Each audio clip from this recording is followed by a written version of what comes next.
हमारी बेटी शिव्या के स्कूल आने के बाद हमारा घर एकदम खिला खिला हो जाता है। जैसे ही वो स्कूल जाती है घर एकदम सूना सा हो जाता है।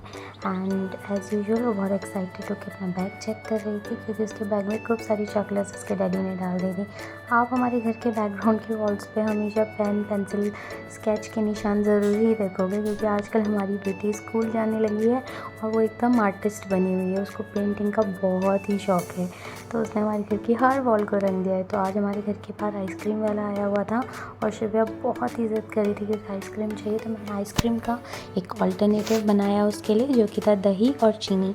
शुगर थोड़ा कम ही डाला है मैंने इसमें, बट दही थोड़ा खट्टा था क्योंकि ये दही हमने घर पे ही बनाया हुआ था। मेरी मदर इन लॉ घर में ही खुद ही दूध से दही बनाती हैं, घी बनाती हैं। तो ज़्यादातर हम बाहर की चीज़ें शिव्या को नहीं देते हैं, जिससे क्योंकि उसमें बाहर एडेड प्रिजर्वेटिव्स होते हैं, तो हम जितना प्रोटेक्ट उसे कर सकते हैं हम ट्राई करते हैं। तो वो दही और चीनी को एकदम फ़नी फेसेस बना रही थी खाते हुए। फिर ये उसके आफ्टरनून का लंच था जिसमें था दाल, लौकी की सब्ज़ी और चावल। तो उसने बहुत इन्जॉय किए। और उसके बाद हमने इवनिंग में प्लान किया कि आज हम जाएंगे मोमोज़ खाने के लिए।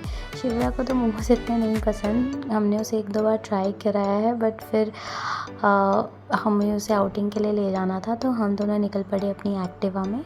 और ये बहुत ही ब्यूटीफुल रूट है। हमारे घर ठाकुरपुर में है, देहरादून में। तो ठाकुरपुर और झाझरा रूट को मिलाता है ये ब्रिज बहुत ही ब्यूटीफुल है और इवनिंग में यहाँ पे बहुत ही ज़्यादा भीड़ रहती है। यहाँ पे एक छोटा सा स्टॉल था मामा जी स्टॉल करके, जहाँ पे चाइनीज़ बन टिक्की वगैरह सब मिल रहा था।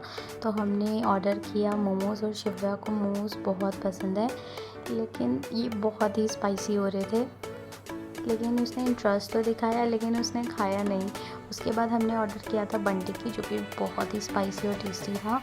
तो जो भी स्पाइसी खाना पसंद करते हैं तो एक बार ज़रूर विज़िट करें। यहाँ पे ये स्टॉल लगाते हैं बालाजी टेम्पल के जस्ट सामने और बहुत ही यम्मी और एकदम हाइजीनिक इन्होंने हमें हाइजीनिक तरीके से हमें अवेलेबल कराया, बहुत टेस्टी था।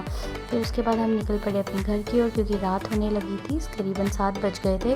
जैसे कि आप देख पा रहे रोड्स पे सारी लाइट्स वगैरह ऑन कर दी है लोगों ने। तो थोड़ी थोड़ी ठंड भी होने लगी थी और शिव्या को शायद नींद आने लगी थी, इसलिए वो थोड़ा फ़नी फेसेस बना रही थी। फिर उसके बाद घर जाते समय हमें मिलना था अपनी जेठानी से, जिनका एक ब्यूटी पार्लर भी है। तो हमने कहा क्यों ना हम उनसे मिलते हुए चलें और उनसे अपने व्लॉग वगैरह के लिए थोड़े सब्सक्राइबर्स भी बढ़ाने की रिक्वेस्ट करें। फिर हम गए। शिव्या यहाँ आते ही बहुत खुश हो गई क्योंकि यहाँ पे इतनी सारी कॉस्मेटिक की चीज़ें रहती है और वो बहुत एक्साइटेड हो गई, चूड़ी बिंदी ये सब देख कर कि मुझे सब मिलेगा, ये सब हम ख़रीदने आए हैं। तो मेरे हस्बैंड और भाभी के बीच में थोड़ी सी नोक-झोंक हो रही थी, मतलब देवर भाभी में ऐसी इन लोगों की टीजिंग चल रही थी कि आप हमारे सब्सक्राइबर बढ़ाओ। तो उन्होंने अपना फ़ोन खुद ही उन्हें दे दिया कि आप ही खुद ही सब्सक्राइब करो। और शिव्या को ये नील पेंट लगा रहे हैं अभी सारे हाथों में, ये तो बहुत ही खुश हो गई। लेकिन मैं थोड़ा मना कर रही थी क्योंकि वो स्कूल जाने लगी है, बट फिर उसकी खुशी के आगे तो हमें कुछ दिखता ही नहीं है। हमने कहा कोई बात नहीं, चलो आप लगा दो, मैम कुछ कहेगी तो हम खुद ही बात कर लेंगे। वो इतनी खुश हो गई यहाँ पे, इसलिए वो उनको इतनी सारी किसेस भी देने लगी। अदरवाइज़ वो जल्दी से किसी से मिलती भी नहीं है, वो थोड़ा सा इंट्रोवर्ट रहती है। लेकिन यहाँ पे तो वो इतनी खुश हो गई कि उसको इतने ब्यूटीफुल हैंड्स इतने लग रहे हैं उसके, इसलिए वो उनको किसेस देने लगी और बोलने लगी मेरे पापा के हाथ पे भी लगाओ। फिर घर आते समय ऐसे मिल गया गोलू को उसने दी चॉकलेट और फिर घर आके वो थोड़ा फ़नी डांस करने लगी। तो ऐसे ही बीता आज का हमारा दिन। आपको हमारे व्लॉग्स अच्छे लगें तो प्लीज़ लाइक करें, सब्सक्राइब करें और हमारी वीडियोज़ सभी लोगों के साथ शेयर करें। Thank you so much for watching.